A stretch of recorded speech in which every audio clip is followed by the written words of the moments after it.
Welcome to Horse Talk Live. Enjoy the next hour learning more about the people, places, and products of the horse industry. And now, Horse Talk Live.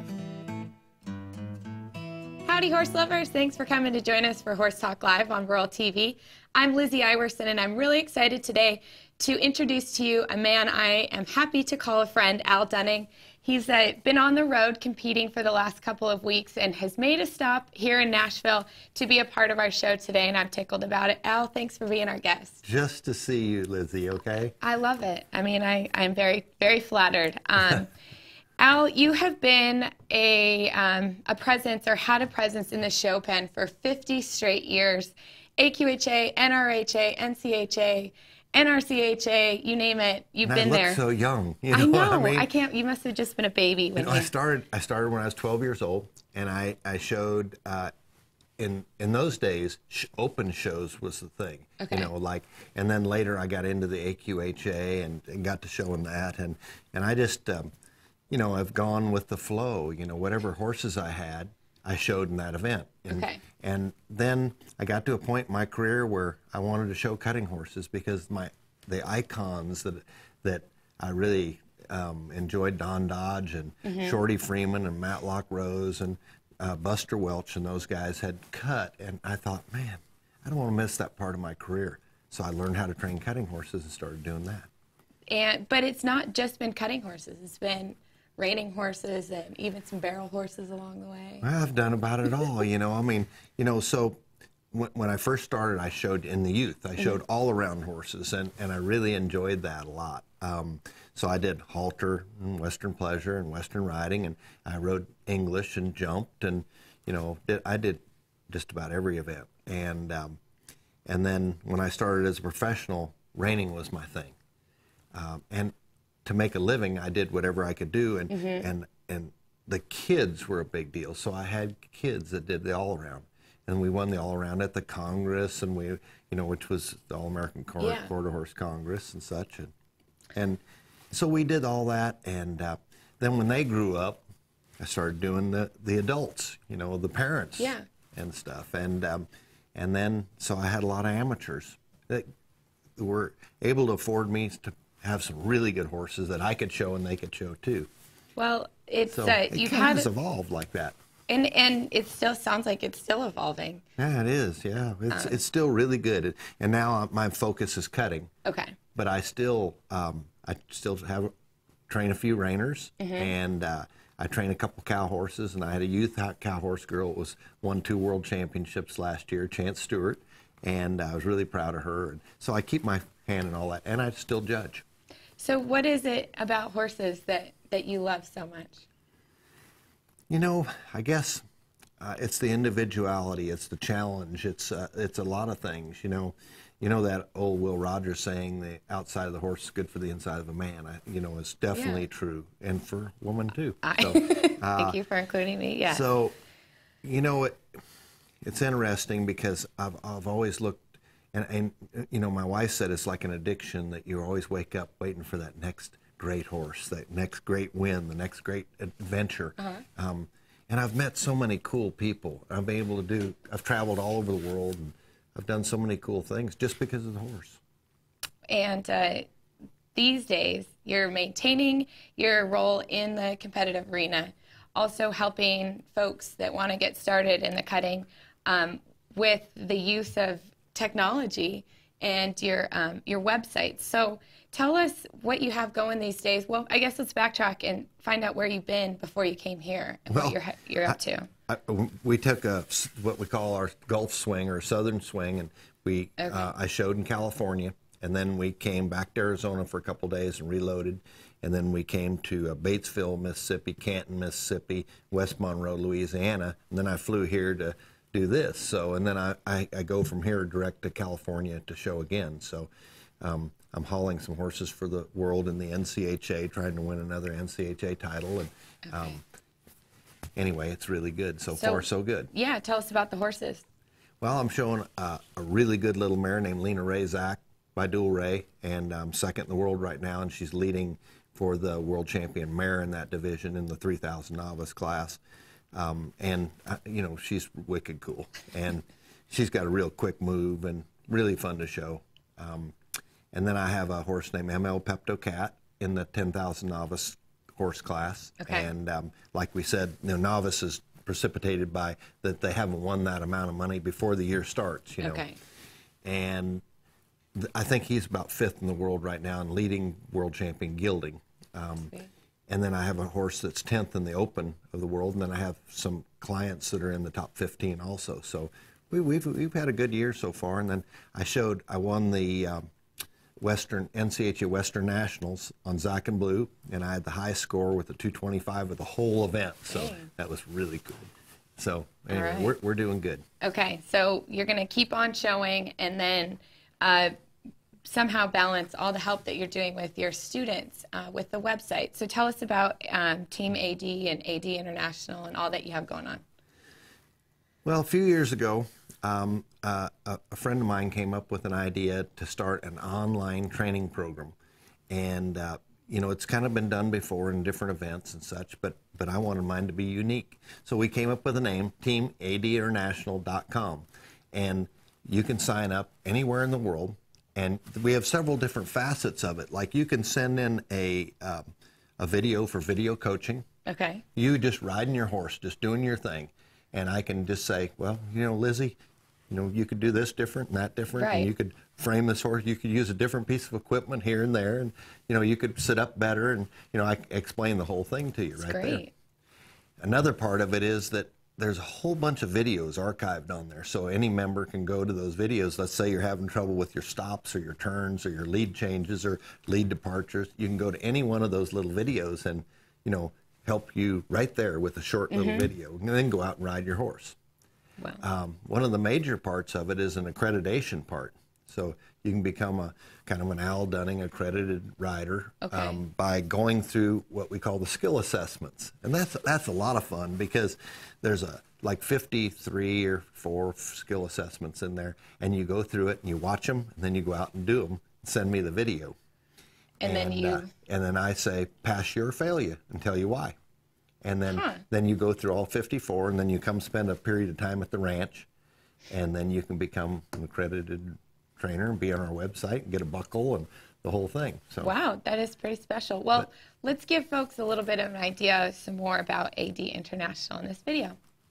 Hi, I'm Al Dunning. God. I'd like to tell you about a unique new way to help you and your horse. Team AD International. it's an online training program that is the first of its kind.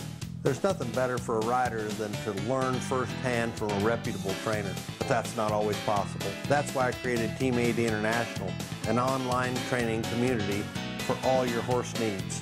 You can ride and learn from me from anywhere in the world. It's the next best thing to being here. Team AD International has two main membership levels. The first is our team level membership that gives you full access to our comprehensive website, including a video library with over 200 of my training videos and drills. You can also submit questions and share success stories in our Team AD forum and receive personal responses and feedback from me. We also offer monthly contests and giveaways with great prizes from our sponsors, a blog, and a monthly newsletter filled with great information for all horse enthusiasts. Our second membership level is for those who want to take their riding to the next level. Our Protege membership is a personalized one-on-one mentoring program. Video coaching is the background of this program. Record and send in your riding and training videos, and I respond with detailed feedback, critique, and suggestions to improve your riding and to train your horse to its greatest potential. Our Protege members also have the opportunity to work towards becoming a Team AD accredited trainer through our skills assessment program, using the proven techniques that I have made many champions here at my Almost Ranch. No matter where you are in the world, you can ride with me. I invite you to join Team AD International today and make all your equine dreams a reality.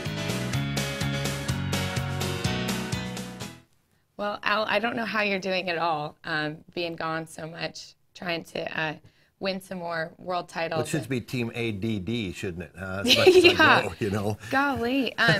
Well, you know, this is a great example, though, of how things have changed in the whole world of horses Yeah. and people progressing and getting better. What are some things that have changed since you first started and the horses, and you know, how have things gotten better or things?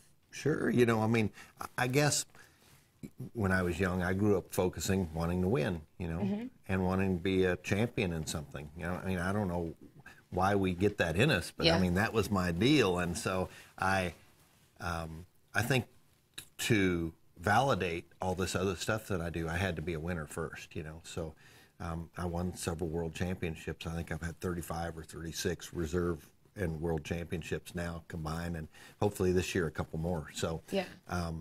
but that validates it. I don't know. And then my focus came to a point where I got hurt real bad. I had a horse fall over on me and ruptured 2 discs and had to have back surgery and stuff. And I thought, wow, what would happen if I couldn't do that anymore?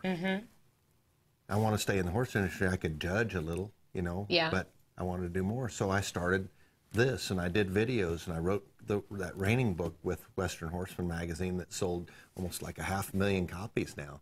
And so I think for me anyway, the change has been that I've outreached to other portions and said, you know, there's other things to do, and that's why I'm here. Yeah. You know? Well, and people and horses are better for it. Yeah. That you haven't kept all your knowledge to yourself, and that you've helped other people. Do you enjoy teaching? I love it. I love it. You know, I'm a competitive teacher, so I'm not perfect for everybody, because I'm not going to go, oh, Lizzie, your hair looks so nice, you're riding so. I'm not going to do that. I'm going to say, dadgummit, Lizzie, sit up and ride, you know, and let's do it, you know, the right way. Let's not, you know. So I'm a competitive coach. So I'm, like I say, I'm not for everybody, because, you know, some people, you know, just want to have fun, just want to ride, just want to go easy. And me, I'm focused on everything that has to do with, you know, going to the next level, going to the shows, making you better, making you be all you can be, kind of like the Army says, you know. Yeah. And making your horse do all it can be, and making it behave, making you have a good, fun, safe experience. And you know, I help a lot of people that don't show, but they want to accomplish something, you know, with themselves and a horse. They are goal oriented, and so that fits what I teach. Well, it is a skill we talked a lot about earlier. It's one thing, you know, training your horses and then helping to train people is not always easy. And No, sometimes it's a lot easier to teach a horse than it is a person. I was going to say, okay? I think it probably would be. Well, we're going to take a quick break, but when we return, we're going to have more with Al Dunning, who was the AQHA, or the 1996 AQHA Horseman of the Year. We're picking his brain about how he's stayed on top after a few years in the arena. Hi, I'm Al Dunning, founder of AD Tack. Several years ago, I was doing clinics and people would say, hey, how do I get that tack that you show with and that you train with? Well, I have a great tack collection right here. From Bob's Custom Saddles, the finest saddle in the business, Sheets Brothers Custom Leather, the kind of leather that I like to use with my reins and headstalls, Greg Darnell bits, my videos and tapes, hackamores, and a whole lot more. I'm looking forward to helping you with your tack. Welcome back, everybody, to Horse Talk Live. Al Dunning is our guest today, and I, as I said before, am really excited that he's here. Al, I've enjoyed our time getting to know each other and everything that you've been doing in the horse world for the last couple of years, and continuing to be a growing part of our industry and helping people. We're going to get to more of AD International and how folks can get involved with you if they can't make it to Arizona, somebody like me. But what if I can go to Arizona? What do you have going on at your property there? Well, my ranch is called the Almost Ranch, and Okay. I got that name from the first ranch I trained horses at, which was really a neat place, and the guy passed away, and I kept the lease on the place, and when I moved to my new place, I took the name with me. And so I love that name, Almost Ranch, because we only, in Arizona, with the price of the land, we only have 30 acres, so it is Almost Ranch, you know. But you're doing a lot there. Yeah, got a lot going I on. train. Basically, our business is training horses, and I've got some great assistants that work for me, and have had some awesome ones in the past that have gone on to winning world championships and NRHA and NRCHA titles. And you know, I'm just real proud of the guys that have been there that have worked with me over the years. But you know, our main business is training your horse. You know, getting you to the level of showing and riding that you want to have. I've got a major clinic that I put on there every May called the Masters Clinic that we cover reining, cutting, and working cow horse. Is that open to anybody? It's open to anybody. You can bring 2 horses, and we have a gas. I mean, and I've seen some amazing results from that. But we keep about 100 head of cattle there to 150 head of cattle all the time, and so we cut cow horse, rein. We do the whole thing at the ranch, and I keep between, depending on the time of the year. In the summers we slow it down to about 30 head of horses or so in training, and then in the winter we have up to like 50 head of horses in training. So okay, and those are all outside horses? Other people's I have a horses? few of my own, but mainly outside horses. Okay, and what about some of the good horses that you've trained and ridden over the past couple of years? Who have been some of your favorites? That's a great question. I've really been fortunate to have a lot of really, really cool horses. I think about 3 that have shaped my career. I think they're important ones. I had a horse named Morse Crystal when I was in the youth, and she was just awesome. And I did the halter, pleasure, trail, reining, cow horse, cutting. I did everything on her, and she was good at everything I did. And then I started my career. I had a little Palomino mare named Pink Pony, and Pink Pony was just spectacular. She was a yellow mare that could run and slide, and when she'd run with her tail straight out. When she'd slide, she'd clamp her little tail down and stop, and she could slide 30 foot, Yeah. She was such a wonderful horse. And then I was really fortunate early in my training career. I started training in 1970 as a professional. In 73, I got a horse named Expensive Hobby. Yeah. And I found him and bought him, and I won 4 world championships on him and a whole bunch of other stuff. And he was so good. I showed him 120 times over his career, and won 110 firsts. That is something to be proud of. But he was iconic. The model horse people. Breyer horse did a porcelain horse of him back when. That's how good he was, So he was pretty special. And what a beautiful name, Expensive Hobby, How true. That fits just right. And then Pink Pony's baby, she got colic and passed away, and she orphaned a horse that we raised up and trained, and my wife named him More Oats Please, because he was so ugly that she thought, well, if we put that on there, at least somebody would go by and feed him, because he's not going to say, oh, you cute little horse, let me give you a carrot. So, but he ended up winning twice in the world. He won the AQHA World Championship in '88 and the NCHA World Championship in the cutting in '91 in the open geldings. And him and Expensive Hobby are buried in my front pasture out there. And they're pretty special horses to me. And what I loved when we were talking earlier, how you said that both those horses had quirks. They're totally quirky, but that was what was part of the reason they were so good. Well, the thing is about horses with quirks is, and they were both a little wild. Okay, both of those horses were a little wild, and in today's world of desensitizing the horses and imprinting and all that kind of stuff, I've had a lot of good results with the wilder side and not taking it out of them. One of the greatest trainers of all time was a guy named Greg Ward. And I remember watching Greg get on his horses, and they'd like run around him, and he'd like get on like the Pony Express. And I asked him one time, I said, why don't you get them to stand still? Why don't you change that? He said, because I don't want to change their personality. I want them to express themselves, and I can handle it. And I've always remembered that only Buster Welch said one time, only swing at the strikes. I think that's very important. So that means that if it's not important, don't change it. Okay. If you can deal with it, don't change it. If you can't deal with it, you need to change it. You need to make them behave. You need to do this or that. Obviously, there are certain people that aren't going to get on a horse like a Pony Express. That horse has got to stand still.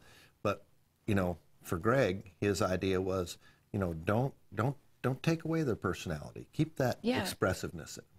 And that whole change thing is something that resonates throughout your philosophy, or, taking a horse for what it is and adapting to how that horse is. Well, you asked me a question earlier I liked, so like when I buy a horse, what do I do? And you know, I try not to change them. I try to adapt myself to them. I have my own training program, but I have a philosophy that Don Dodge taught me, one of the great trainers of all time. He said, change a horse 1% a day, 100 days, 100%.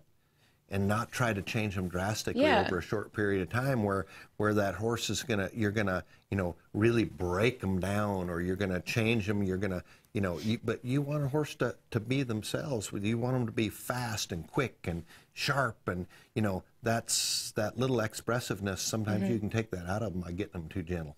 And then they would I mean, I would think that a horse would kind of resent that, you know, if you tried to change them and made their job less You would if enjoyable. I tried to change you. Yeah. You know, there you go. And That's you're not how gonna, it is. so. There's so much correlation between the psychology of human psychology and equine psychology. So we just have to adapt ourselves to that. Well, it is, I mean, It works. it does work. Obviously, it has worked for you over the past couple of years. Well, we have a video that is going to show our viewers what you can expect if you become a member of AD International. And you send a video to you of riding your horse, and then, like we said, if you can't be in Arizona, we'll take Arizona This young to lady's you. in Colorado that sent this video in, and she has a horse that she was having trouble in the turnarounds. And she sent me the video, and I captured it and talked over it and sent it right back to her the same day. All right. Hi, Erica. It was good to talk to you the other day. You know, this is what I watched you do, you know, when I was talking to you. And it's like right there, you know, you did a great job pushing her over, but then you didn't maintain the left arc on your horse, and you're looking into the circle. Look at her head. Look at her head so you know what she's doing. And see, like right there, she's turning, her shoulder is the thing that's ahead of her. So get her pole going, so when you neck rein her with the Romals, that her head starts first, and then her neck, then her shoulder. Like, that's a pretty good turnaround right there. But that's the first one you actually bent her to the left as you turned her. Okay?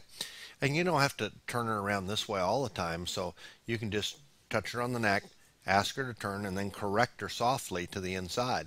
And I always wanted her nose, I wanted that nose to roll into the turn. See how right there, it's all about her shoulder to you. And remember, if truly horses are bilateral, the quicker you move her front to the right, the quicker her rear end's going to want to go to the left. So you want to hold it a little bit with that outside foot and ask her to turn. Now notice this right side turns a lot better than that left. That's because you got her arc better, okay? That makes a big difference. So a lot of information in a little amount of time. And one of the things that I think would be most beneficial is the equipment tack recommendations. You know, if you don't know what to put in your horse's mouth, then you can show you what's going on, and then. Well, she kind of had it all wrong in the first place. I mean, she had a saddle that was throwing her forward. Legs were too far back. You know, she needed to gather this horse up. So I said, you know, let's change this and that. And gosh, it's working for her really well. And it has worked for some other people a lot. And, you know, I have a guy in Morocco and in Spain and South America and Mexico that all send in videos from everywhere. So this works all over the world. Huh. And there's different levels that people can get involved in, right? Sure. There's the team membership where for $10 you can just join and you can play in all our reindeer games. And, you know, you can see all that. You can have fun with it. You can look at all the videos. You can blog with us, that kind of stuff. And then there's the Protege membership that costs $150 a month, where you can send in a video coaching video that really helps you train your horse, you know. And you think about that. Oh, and you can go through the accreditation program in that Protege membership too. But you think about that, what lessons cost, what it costs to haul your horse for a lesson. Yeah. Golly. That makes it that pretty cheap to be able to get that. Well, and you can send in 4 1-minute videos, or 2 2-minute videos, or, you know, 1 4-minute video. So you send in a lot of different combinations depending on, you know, how much time you have. Well, then you can watch it again too. Absolutely, over and over. Yeah, instead of just leaving your lesson and being like, I hope I remember everything that he just told me. And then a lot of times I'll say, you know, I'll say, Lizzie, you know, you need to do that, and then send me that same video again of you doing it. Let's see how much you improve. All right. Well, then we'd have to really hold true to. There you go. You need to get on that. I will. I'm really excited about it. Well, if people get to come to a clinic of yours, how do you set it up and make sure that everybody gets the most from a clinic? What's interesting, I've got, some of the clinics I do in certain places, they set it up, and I do what they want to do. Okay. But I've got a couple clinics that I do myself that I really like. I put on a clinic in Topeka, Kansas in April each year called the Al Dunning Experience. And you can come for 4 days or 2 days or however you want to do it, 2 to 4 days. And I bring 4 helpers with me, and I split the people in half. There's 14 people in each section. So I put 7 over here and 7 over here. And I cut 2 helpers there and 2 helpers there that are my best guys. Yeah. And then I go back and forth and make sure, and then I do demonstrations in between and show them what I want done. And boy, they can just learn and learn and learn. And when they're done, their tongues are hanging out. Yeah. And my master's clinic at the ranch, I only take 10 or 12 riders maximum. It goes for 5 days. They can bring 2 horses. And we go 6 to 8 hours a day, full-time riding, and then the rest of the time we have classroom discussions, and that really works out. And a lot of trainers come, people that are just starting come, and we can adapt at all ranges. That's the cool part about it, So we've had people that could just need to learn how to get on really good, but basically, like I said, most of our stuff is about being competitive. Okay. Well, nothing wrong with that. Obviously, it's working out. We're going to take a quick break, but Al is sticking around to talk to us when we come back after this. Thanks for coming back to Horse Talk Live with Al Dunning today.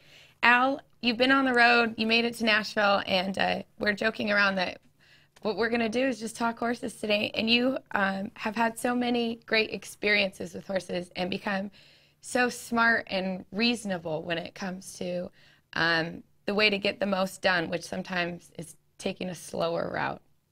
Well, there's all kinds of ways. I mean, there's the guys that train horses and they push them and win a lot, and then they're done, and so are their horses, and then there's the guy that kind of putzes along and never quite gets there, and then there's me, and I'm kind of like the guy that just, I try to do the best I can, but I want longevity in my horse, and I want you to enjoy it for a long time. So I don't want you to think you're pressured up as a rider, and I don't want the horse to think it's so pressured that it has to be perfect every time. I think a horse only has so many great runs in it, okay?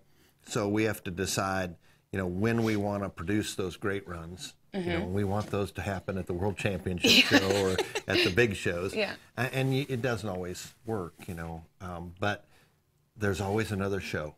That's the key to showing and going for as long as I've gone, 50 years of showing horses, is that, I know that each show isn't all about it. I call that champion for the day. So let's say I win the world. How long does that feeling last? And how long does that, it only lasts so long. And then all of a sudden you're going to go, well, it's time to go win another one. And if you don't, then they go, he's an old has-been. And then they win another one, they go, okay, call it a comeback, and so it's better just to putz along and do the best you can and win when you can, not pressure the horse too much, but think about longevity of yourself, your horse, your rider, and love it along the way.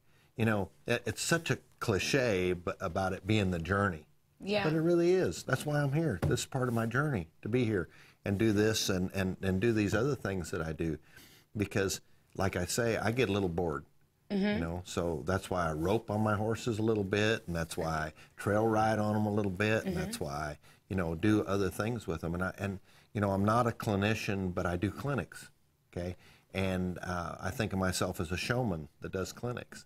And I talk about how to train a horse competitively when I do those kind of things, so that, and I got to tell you about this one. So my new thing, like next year, I'm going to go on the road and do several clinics. Okay, I'm going to do the Equine Fair in Ohio, and I'm going to do the Midwest Horse Fair in Madison. I'm going to do the Al Dunning Experience, the Masters Clinic. I'm going to do the Kansas Equifest, and I'm going to do Equitana Sydney. I know those for a fact. Yeah. And I'm going to add a couple others too. I think I'm going to do the main event in Canada also. Okay. But my new deal is I've got this new little horse that's cool. You'd like him. I'll let you ride him someday. His name's, and he's Palomino. And since he didn't have a cool name, so I named him Big Potato because he looks like a big potato. But what I'm going to do is I'm going to call it After the Round Pen. So because there's so many people that once they get out of that round pen, they start riding their horses. What do you do with the horse?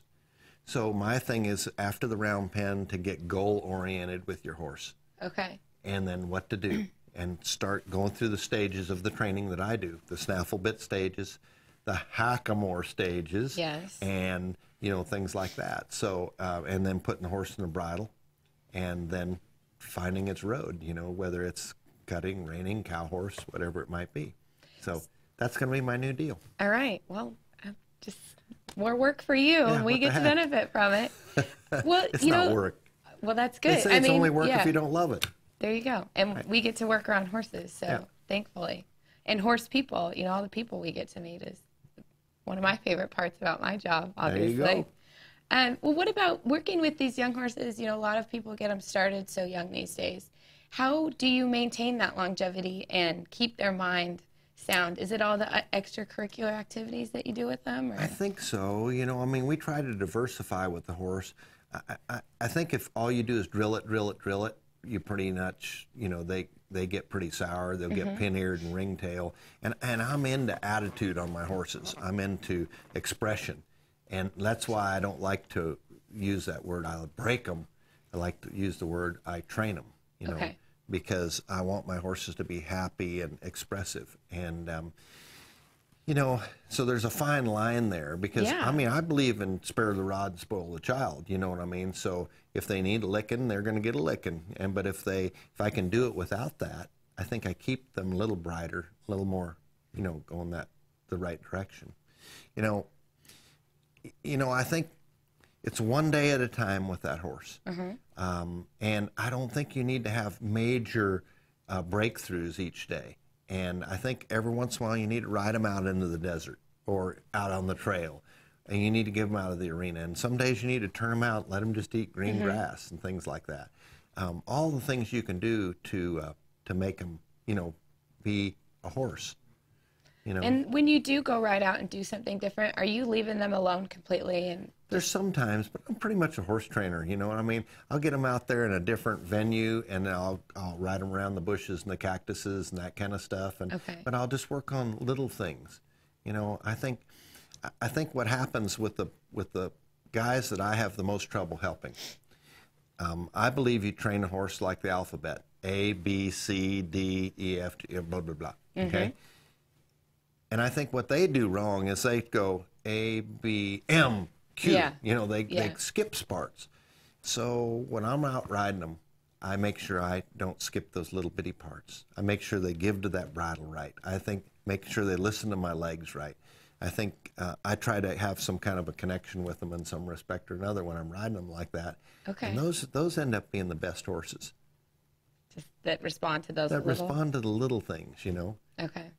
And it's interesting because I've seen every kind of training. One of the things I try to teach people is that training is a yardstick long, okay? There's the animal activists on this end that say, leave them alone, don't leave them in the wild, okay? And there's the horse whoopers that really thrash them around on this end. And the great trainers train somewhere around 18 inches, okay? They praise them, pet them, care for them here, but they don't let them get away with everything. They kind of form them, and they kind of mold them, and they kind of shape them. So you're a little here, a little there all the time with that horse, And I think that's how we should be with people too. Okay. So, well, you had briefly mentioned hackamores, and this is something that is awfully special. A new book that you have authored, The Art of Hackamore Training. So tell us about this, and tell us in general just about hackamores and how they play a role in your training. Well, I've trained hackamore horses for a long time, and it was huge back in the 60s and 70s, and there were a lot of the Vaquero type trainers around in those days. And now that technique is kind of fading away, and people ride them like there's a halter on their horse. They just put it on and go to tugging them, where the first book that was written was called The Hackamore Reinsman. It was written by Ed Cannell in 1950. And so that's the last, descriptive book about hackamores. Well, I decided to do this, and I joined up with a friend of mine named Benny Gatrone from California that's an expert hackamore man and has kind of been a descendant of the Vaquero training system. And then we put it together, and I got Robert Dawson to do the photography, and it's a beautiful book. It really, really turned out nice, and the young lady that wrote it did such a beautiful job. Her name was Deanna Lally, and she's a beautiful girl too, and it really turned out fabulous. But hackamores should be the transition between the starting of the horse and the bridling of the horse. Okay. And it gets a horse gets out of their mouth, works on their nose and their chin, and gets the horse to flex at the pole better. It also teaches the horse to neck rein, because the reins are slightly prickly because they're made out of mane or mane and tail hair combined. And you rub them on the neck and then pull their nose until finally the horse yields to the nose. Okay. So when you go to the bit, they're just automatically trained, and they neck rein really good. And that's kind of the transition. We have classes in the AQHA for hackamore horses. You can show a reining horse in the hackamore. We finally got them to understand that it's a two-handed piece of equipment, not a one-handed piece of equipment, so you can two-hand it like you do a snaffle. But the great hackamore classes of the past are in the past, unfortunately. Well, how come it is a dying art then? It's because it is a dying art. I mean, how much do you know about them? Not much. I can't wait to learn more. So hopefully this Yeah. book will enlighten people and get them back at that stage to where they'll learn to love and ride in the hackamore, because it is a superior piece of equipment to ride in over any kind of bit they put in a horse's mouth. In making a good quality horse. Oh my gosh, pretty much every great horse I've ever rode, I rode them in a hackamore for a period of time, whether it's a month or 6 months or a year or whatever it takes to get them yielding to the hackamore properly and neck reining properly. Okay. Is it something that everyone can learn how to do? Or are you hoping that people like myself would? Absolutely, absolutely. I mean, plus it can make you a better hand. It can make your hands better. Okay. And it's a philosophy too, so it's just another stage of training that can get you to be a sharp thinking, feeling horse person. Horse training is all about feel. Yes. First of all, because some people treat a horse like a motorcycle, okay, just a Yes. vehicle for their go. And that's kind of sad, because a horse is a living, feeling animal, and then you have to have that kind of feel too. So if you pull too hard, if you kick too hard, everything should be incremental when you train these horses. So that's kind of what we philosophize in the book. How can you teach feel to somebody, or is it just something that Some everybody people puts have in? it, some people don't, but you can teach it. That's the interesting part. You can teach it. But like I say, some people have it better than others. Just, when I train people about teaching them about horse, some people have horse in them, Yeah. some people don't. And boy, those people that don't, no matter how much they learn, they're still a little mechanical when they ride. Okay. That doesn't mean they can't be good. Yeah. But they But just have a the slight people that disadvantage. naturally have horse in them, they're a little bit better. Well, hopefully I have a little natural horse in me. I hope so too. I hope so too. All right. Well, it's time for a quick break, but we're going to be back with more and Al Dunning after this. Welcome back to Horse Talk Live. Today, Al Dunning is here with us, and we're just getting to know each other, getting to know how you stayed on top after all of these years, 50 consecutive years in the show pen. I just can't get over it. I think it's really impressive. I look so young. I know. And you act young, too. Well, it's been fun today. I've had great horses, but I guess my support system is really good. That's number one. I grew up, I was sitting in college one day, senior year, and at Arizona State University, and I wouldn't suggest this to everybody, but I got to thinking, I really don't like what I'm doing. I love training horses. So I went back to the ranch where I was living at the time in the tack room, which isn't exactly very glamorous, but I called my mom up. And my mom raised us kids by herself, and I said, I'm going to train horses for a living. It's what I do the best. It's what I like the best. And I'm going to call Becky up. I'm going to ask her to marry me. And I'd been dating Becky for a few years. I got to meet her when I was 12, and we showed horses against each other. And you know, she went to the rival high school, and I got to see her in her little cheerleading uniform, and she was hot. So anyway, I made that decision to do that. But I've been married now for 41 years. I've got 2 wonderful kids. Grady lives in New York City and manages some buildings, and Mackenzie works for me at the ranch and lives next door, and she's married to a horse trainer, which is named Shad Parkinson, and she's having a ball with. And I have a granddaughter named Gracie, and that's 2. And you know, so I have such a great support system. You know, and I always say to myself, okay, if I do good at the show, that's fine, but if I don't do good, I have them at home. It's true. And so I can go home and I can still be accepted and loved and whatever else. And, you know, as long as I love them, they love me. And that's how it goes. And that's kind of how it is with horses, too. So I feel real good about that. And, you know, I've stayed in one place. I'm an Arizona guy. I've had chances to move, and I've been at other little places for summers and things like that. But I've always had my home base. I think that's really important for those of you out there that want to train horses or want to be in the horse business, that you develop, you know, I'm an Arizona guy. And no matter all the chances to move to other places, Texas and California and wherever have happened over the years, and I've stuck it out there, and I feel real good Is about it big horse country where you live? Well, I've kind of made it that way. Yeah. You know, when I moved out to replace Rio Verde, you know, I was the only one there. And then now, you know, there's like 20 horse trainers within 5 miles of me. So that it all kind of followed me out that way. So it's been kind of cool. That's flattering. We got a great place out there. We and, really do. And Becky's involved in the horse world too. Becky showed, when we showed as a youth, 1969, 68, whatever it was back then, you know, she kicked my rear end. And I always said because she looked so much cuter in her jeans, you know. But Becky is a horse show announcer now. So she travels all over the West. You know, and she just finished the High Roller reining in Vegas, and she's done some of the major shows. She does Reining by the Bay and some of the big reinings. So she loves announcing, and she does our local cuttings, and you know, she really loves being involved like that. Good. Well, when it comes to the horses that you're riding and training, what are some of your preferences? And do you have bloodline preferences, style preferences? Well, number one, I'm a quarter horse trainer.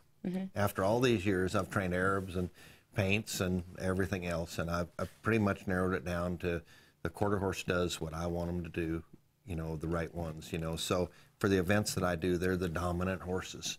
So that's what I train. And, you know, because I mainly focus on cutting, you know, I like the popular bloodlines in cutting. And I've never tried to really reinvent the wheel. I don't raise any horses. I used to have 3 Docalina mares, and I raised babies, and I owned part of Boomernick, a reining stallion, and I've owned several other horses along the way, but I think my focus has always been when I need a horse to go find the right horse and not have to take the chance of raising it, then training it, and then hoping it stays healthy and sound and it turns out exactly like I want.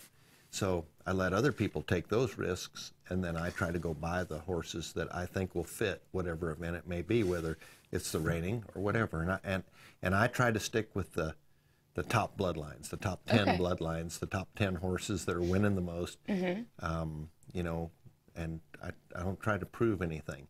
And the guys that have tried to prove stuff, not very many of them have been very successful at it. So, So when you're buying the horses, what age do you typically bring them into your program? Well, we buy a lot of yearlings. You know, we buy a lot of yearlings that are bred right and look right and that are sound, and we train them. We buy a lot of 2-year-olds, and we try to train them up. Once somebody already has them going, we can see whether they've got the stop and the turn and whether they have the athleticism and kind of the mind and that kind of stuff. So you get a pretty good approach. That's a little less risk than buying a yearling. And then a lot of times for the other clients that are already wanting to show, I buy a seasoned horse, you know, a 4-year-old to a 6-year-old. Okay. And that you see those horses already compete. You see how they are. And I try to always buy those out of only good programs, you know, guys that have done it right, not guys that have put too much pressure on them or you know, done anything to them that I wouldn't do, let's say. So, Okay. and then that's even less risk because you've seen them show. Right. And they're already winners, some of them, and some of them, you know, are the kind of horses that, you know, are iconic looking to me. You know, they fit the mold right. So those are the kind we try to buy, and that they cost a little more. Yeah. But then on the other hand, do they really? You know, because Yeah. you're already getting what you want. You know, so that's how we look at it. And then keeping clients happy, I'm sure. Sure. With that. And if they don't work out, we sell them.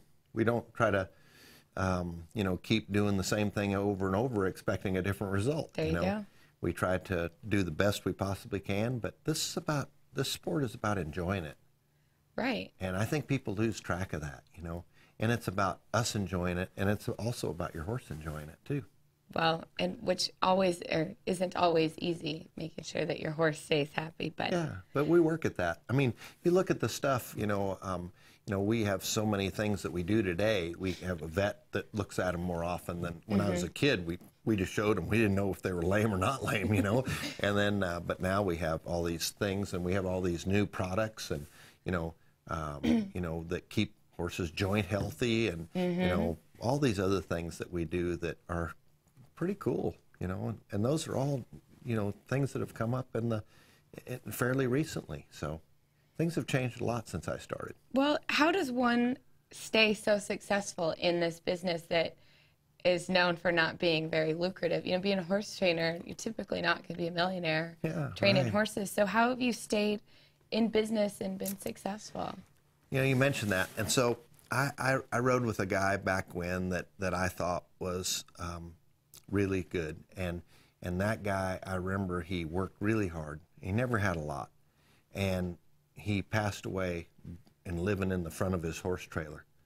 And you know, and I got to thinking about that. I thought, wow, you know, I want to do this, but I want to do it better. So to keep myself fresh, I've always tried to do other things.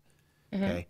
Not just stay, you know, they tell you to be good, you got to get outside your comfort zone. You've heard that? Yeah. You've heard that, you know, you got to think outside the box. All that kind of stuff. You know, one of my majors in school, my minor in college was psychology. So, you know, I try to, and my major was business. So, you know, I've tried to have better business practices, but also tried to think right about this, try to think logically about it. I think if I can think logically about training, you know, if I'm doing something to my horse and it's not logical where the horse can, you know, think about it and learn from it, I'm being too rough, or I'm being, you know, too harsh, or I'm not doing enough, or whatever it may be. Not logical makes sense to me. So I've tried to be logical in my training, logical in my thinking in my business, and I've tried to also try to live a real life. You know, I've tried to balance my life with my family and my friends, and doing some of these other things. And that's what's kept me fresh. Well, And I still feel frisky. can tell. Sheesh. What about helping other people find new horses, consulting and building barns and stuff like that? That's also something that you do. Well, you know, I have some great sponsors, number one, and you can see them all on my website, you know, on aldunning.com. But, you know, through that, I've helped people build ranches. I've helped them design ranches. I've helped them buy horses. I've, you know, we've done some really cool things like that. You know, so somebody will say, gosh, you know, I've worked my whole life and I've decided now that I want to be a cowboy and I want to have a ranch, or I want to get into the horse to start riding. You know, and I can sit down with them and I can individually tell them, hey, this is how you should start. Yeah. You know, we start here and then we build up. And that's my goal. You know, I've done consulting for some of my sponsors, barn companies, fence companies, you know, flooring, all that kind of stuff, clothing companies, everything else, as you know. So, and I think that my whole goal is to make it real, make it fun, make it relaxing, and everything I think is, you know, did you ever see that movie, What About Bob? It was about, he always said about baby steps, you know, and so I think everything should be in baby steps, you know, And like I talked about ABCD Yep. earlier, Yeah. the same as grades. I mean, you know, you don't go to first grade and then you skip to third grade. You Right. go for second, third. You go right up. And I think that's what I try to tell people when I consult too, is that don't take the big jump. Okay. You know, start biting it off, see how it tastes, and then chew a little more as you go. Good advice. Yeah. Well, as we wrap up the show today, we just want to remind people that all the great tack that you've come to use and really like over the years is available. Saddles, bits, bridles. We do the whole thing at AD Tack, and you can go online at aldunningsadtack.com, Okay. or you can just go to aldunning.com and then find all our sites at one site. And but you know, when I was doing clinics in the past, people would say, well, "Where do I get that saddle? Where do I get that bridle? I mean, I saw you in a magazine article and you had that bit on. How do I get that?" And I thought, you know, it's silly that I have to send them somewhere else. Yeah. Now they can just come right to AD Tack and get it right there. My secretary, Mary, takes care of all that. She's awesome. Okay. So everything we need is available online. And are you accepting new horses and new clients all the time? yeah, matter of fact, just today while I was waiting for you, I was online there and having somebody bring their horse for an evaluation, you know. So, and I usually like to evaluate them first before we take them to train, or I take them on a 30-day trial basis. And if they don't work out, you know, I have them pick them up, or they can say, "Hey, Al, let's go find a better horse," you know, type of thing. Golly, And that'd be fun. that's what I do. So I do the whole. I guess I'm involved in just almost every facet. Good. And so we'll be rooting for you. When is your big show next? Well, the big show will be at the NCHA Futurity in December. December, I think it starts the 4th through the 8th or something. It's called the World Finals. So, Okay. Well, we're behind you all the way, Al. Thanks for being our guest thanks. today. It's been wonderful meeting Glad you, to be Lizzie. friends with you. Hope everybody enjoyed today's Horse Talk Live. We'll see you next time.